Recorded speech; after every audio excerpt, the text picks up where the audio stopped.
Hey, what's up? It's Skippy. I'm about to share something with you that Oh God, I'm about to uncork this pickle jar. Oh boy. All right, I've been keeping a secret from society for a very, very, very long time, and it honestly, like, if I wanted to dominate, like, entertainment field, I could do this, but I just have no need. I don't know. I have a problem with exploitation of myself. It makes me laugh. All right, I've spent my entire life making me laugh, and I enjoy making me laugh. And if I can make somebody else laugh in the process, that's the beauty of it. Okay, and I've had this secret forever, and like since I was a kid. Um, and I'm coming clean right now. Okay, and this is difficult for me too, because okay, like I'm like I'm very I don't like saying this. I'm very talented. I'm also very modest. I'm very lazy. All right, so let me get that out too. I had a girlfriend one time, and I honestly I never thought of myself as handsome. But she said something one time. She said, "You're so handsome and you're so modest." And I was like, "Thank you." I don't know. I don't got the right hair. I don't got the right tattoos. I don't got I wear me and Easy E t-shirt and Levi's are our only disguise. Built like a tank, yet hard to eat. You know the song. Ice Cube and Easy E go running shit. All right, let's get down to what I was talking about. All right. Since I was a youth, I smoked weed out. Now, I'm the motherfucker that you read about. Now, I was talking about, okay, my secret. I'm giving. Okay, I was just listening to K Jazz. All right, which is a jazz station here in Los Angeles. Great, fantastic jazz station. They have a show on Thursday nights called Excursions Radio, where they'll take a hip hop song and then they will break it down and show you the jazz samples that it took to make that hip hop song, and it's fantastic because like that's the one thing I love about hip hop is how those samples introduced me to so many incredible bands that I wouldn't have known about in forever. Like the Meters. Okay, like I fucking love the Meters. If you're not listening to the Meters, start listening to the Meters. Oh my god. And I want to thank Public Enemy and Big Daddy Kane for helping me find the Meters. Thank you. Okay, now. Keep getting sidetracked. All right. I was talking about jazz, and I was talking about what just happened. And there is there's a DJ on K Jazz, and his name is David Benoit. Okay. I love his program. All right. He's so upbeat. He's always happy. Plays a lot of piano jazz because he's a piano jazz musician. So I get to hear a lot of Vince Guaraldi, a lot of Dave Brubeck. But the problem that I have Okay, there's a TV show called Archer that I'm a big fan of animation. And if it's good, solid, awesome story driven animation, I'm definitely going to be into it. And I got sucked into Archer a while back and I couldn't stop watching it. And I think I had someone's Hulu account or something, and I just couldn't stop watching Archer. There was one episode of Archer where they were in Morocco. And they had I think it was a concierge, and his name was Benoit. And for those who don't know, Benoit was the name of this company, this sex toy company, that made a certain product for women called Benoit balls. Okay? So Archer would, anytime the name Benoit was said, he would go, balls. And I would just die laughing. So whenever David Benoit does his show, I'm always doing an Archer imitation. I'll be like, this is David Benoit. This is David Benoit. And I go, balls. Because I found out by accident that I can do an H. John Benjamin impression, which is my secret. I've been doing impressions since I was a kid. And, like, we're going to get to it. But I was doing H. John Benjamin. And what's great about if you do H. John Benjamin is you're doing pretty much every character he's ever freaking done. You know? You're doing Coach McGurk. You're doing Bob's Burgers. You're doing Archer. Mother, tell your children not to walk my way. Tell your children not to hear my words, what they mean, what they say. Mother. Phrasing. So anytime David Benoit comes on the radio, anytime this goes, good morning, it says David Benoit, I go, balls. And it makes me laugh. So, and now I just had to let you know that I can do an H. John Benjamin impression. And once you do an H. John Benjamin impression, you're doing every H. John Benjamin impression. Hey, Brendan.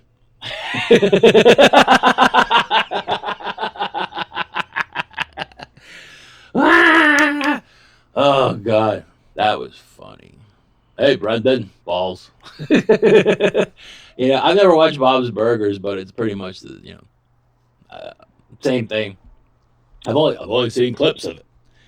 But, yeah, since I was a kid, my mom used to love that I would do imitations of, like, Ethel Merman, who was this old Hollywood performer. There's no business like show business, like no business I know.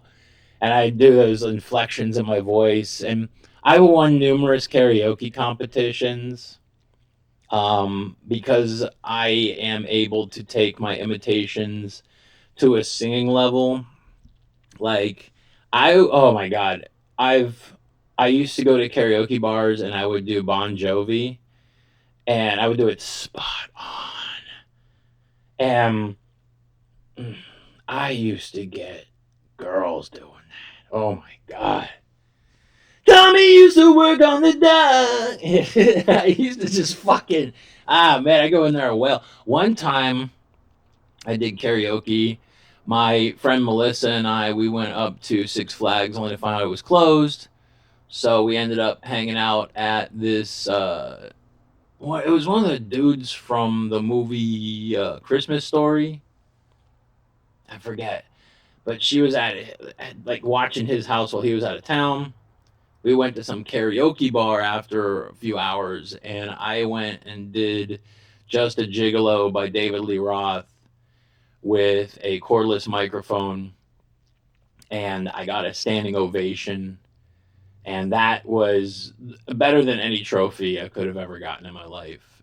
And it was, I was given old ladies lap dances, and they had a smoking section outside, and since I had a cordless microphone, I'd go outside and sing to everybody smoking.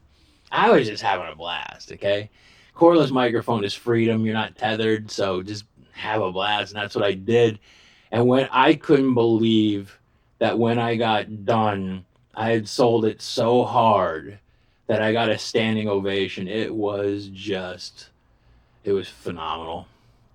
I'm just a gigolo, and everywhere I go, people know the part I'm playing. And what else? I used to do Tom Jones. Not unusual to be loved by anyone. Not unusual. Oh my God. So I wanted to start a band. Okay. I wanted to start a band because I can do Glenn Danzig better than Glenn Danzig. Mother, tell your children not to walk my way. Tell your children not to hear my words, what they mean, what they say. Mother. So, anyhow, I wanted to put together a Danzig Misfits cover band where, I don't know if you've ever seen Tim Conway's old comedy thing called Dorf on Golf, where he would technically bury himself up to his knees and pretend he was like this midget character playing golf. And so it'd be like, just because Danzig's a tiny guy. And so I wanted to do like a Dorf on Golf, but with Danzig and call it Tiny Danzig.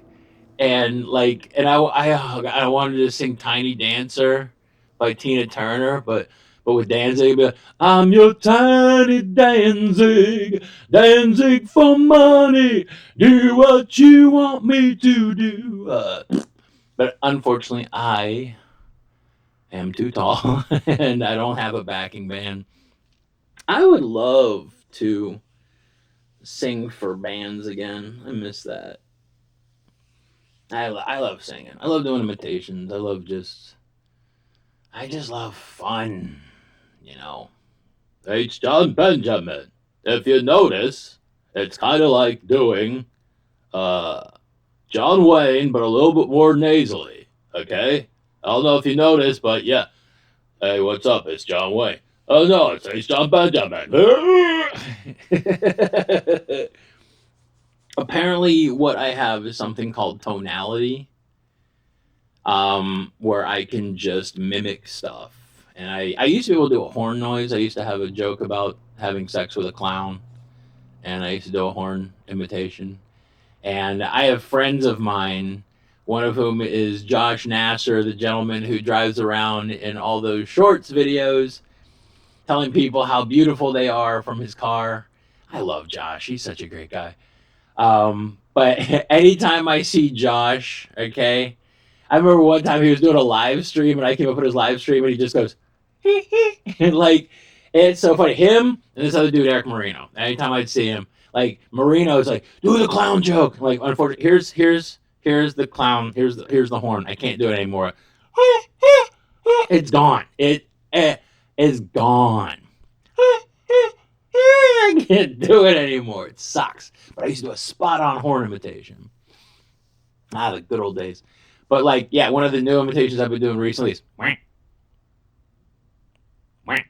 You know, that stupid whack. Like, I don't know why, but I just picked up whack, whack, whack. You just have to figure out the right tone frequency. Whack. There you go. There you go. That's what I do with my time. I listen to shit and then I repeat it. Insane. But whatever. Yeah, it's funny. I used to I used to do an imitation of I don't know if you ever seen Ace Frehley when he was on the Tom Snyder show, 1974. It was he was on there with Kiss, and he stole his show. Oh God, he was fucking great. But yeah, I used to do that. That was Ace Frehley. Ace Frehley from. This is Gene Simmons from Kiss. This is actually me, my friend Craig Gass, who is the guy who was on Howard Stern doing all the celebrity impressions. This is me doing Craig Gass doing Gene Simmons from Kiss. Actually no, I take it back. This is Gene Simmons from this is Gene Simmons from Kiss. This is Craig Gass doing Gene Simmons from Kiss. Oh yeah, Craig. I love Craig. I don't know if you know Craig Gass, but he's an amazing human being. Okay, Craig Gass's story is incredible. He is like, I have stories, but this guy's got stories. He's got the most amazing stories ever. Okay, me and him used to go ghost hunting at the Comedy Store. We've seen some ghosts. But Craig Gass, he's like, he introduced me to Eddie Van Halen. Okay, come on, come on, took me to the Playboy Mansion. Come on, this guy rules. Oh, I'm so glad I love Craig's just an amazing dude. But he's the king of imitations, and he's dropped my name. He dropped my name on Howard Stern twice. Like, come on, dude, that guy rules. But yeah, Craig Gass, when I first met Craig Gass was at the Comedy Store, and I was still a door guy. Okay, and at the end of the night, okay, I used to do this Pauly Shore impression, and Craig was there this one night when I was doing it. And I was like, because I used to go every time when we were, come on, bro, my mom owns this place, bro. Come on, close it up, bro. Come on, it's closed now. Come on, bro, my mom owns this place, bro. I'm the weasel. The weasel. So I used to do this Pauly Shore impression, right? Craig comes up to me, looks me dead in the eye, goes, "Hi, I'm Craig Gass. That was the most incredible Pauly Shore impression I've ever heard in my life. Would you like to come on KLSX Radio and do an imitation of it on the Conway and Stackler show in a couple days?" I was like, "Fuck yeah!" And so yeah, it's dude, it's this story. Oh my god! So I do this imitation of Pauly Shore. I went out and I rented Son-in-Law. I'd never seen it. Okay, I wanted to get my Pauly impression down perfectly for the radio, right? And I did, and it was epic. Dude, what's up, bro? I'm the weasel. Check it. But anyhow, excuse me. I'm at KLSX Radio, and Craig's doing tons of imitations. I'm doing Pauly Shore. And all of a sudden, I had a pager at the time. It was early 2000s. Had a pager at the time, and it's blowing up. And it's the Comedy Store's phone number, and it's voicemails. And it's like for an hour, it's just Comedy Store, voicemail, Comedy Store, voicemail, Comedy Store, voicemail. I was like, fuck. So I finally get out of the recording studio, and I go use the phone, and it's all these messages from the manager like, "Oh, God, you shouldn't have done that.